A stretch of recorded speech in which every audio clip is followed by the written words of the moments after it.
What are the qualities of a good psychologist? So, what are the qualities of a good psychology student and by default also a psychologist? One is critical thinker. Now, when I talk about critical thinker, it is the ability to separate the wheat from the chaff.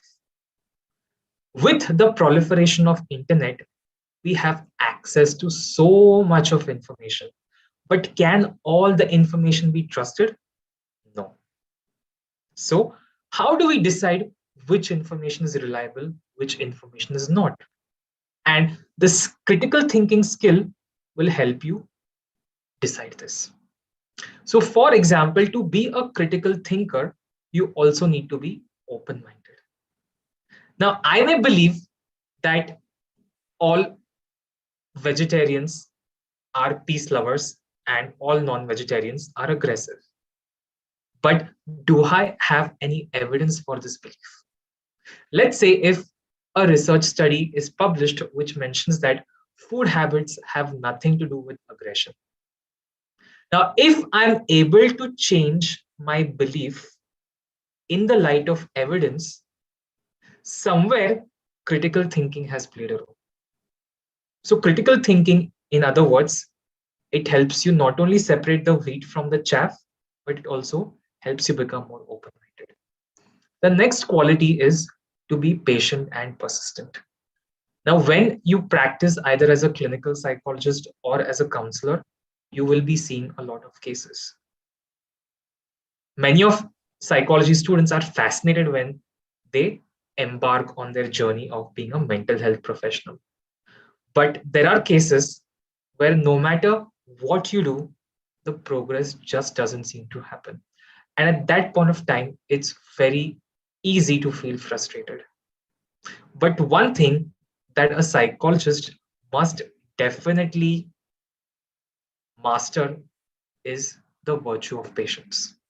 You also have to be persistent. When the going gets tough, the tough gets going. You have to persevere even when things don't go as planned. The third quality is to be empathetic.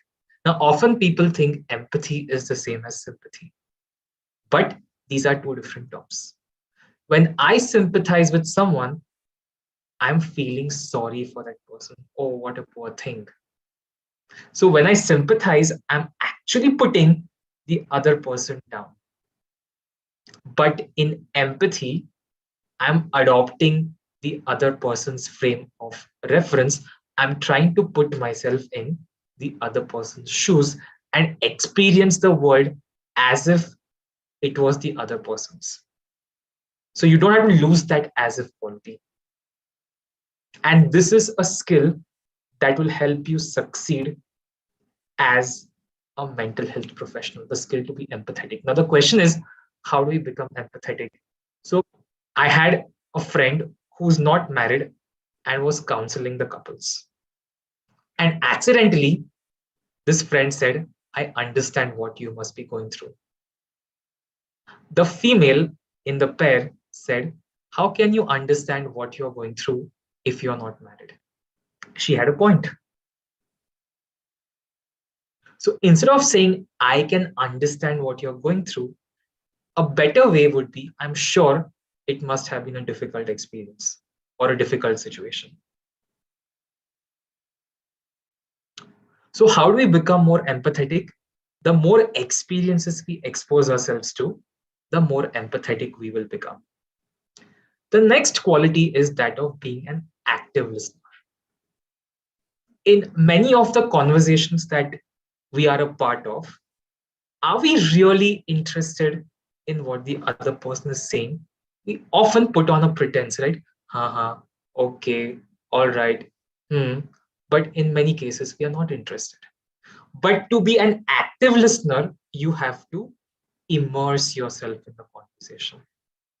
You have to get in the skin of the character and try to understand what exactly the other person is conveying. So you have to go beyond what is explicit. In other words, you have to read between the lines. So being an active listener is a very important skill. And the last is to be an effective communicator.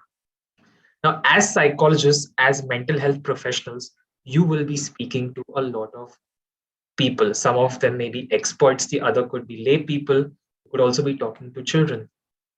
You have to understand how differently will your talks be organized depending on who your audience is. I cannot talk what I'm talking with the experts. I cannot say the same thing when I'm talking to lay people because the two different audiences have two different expectations altogether. Yes.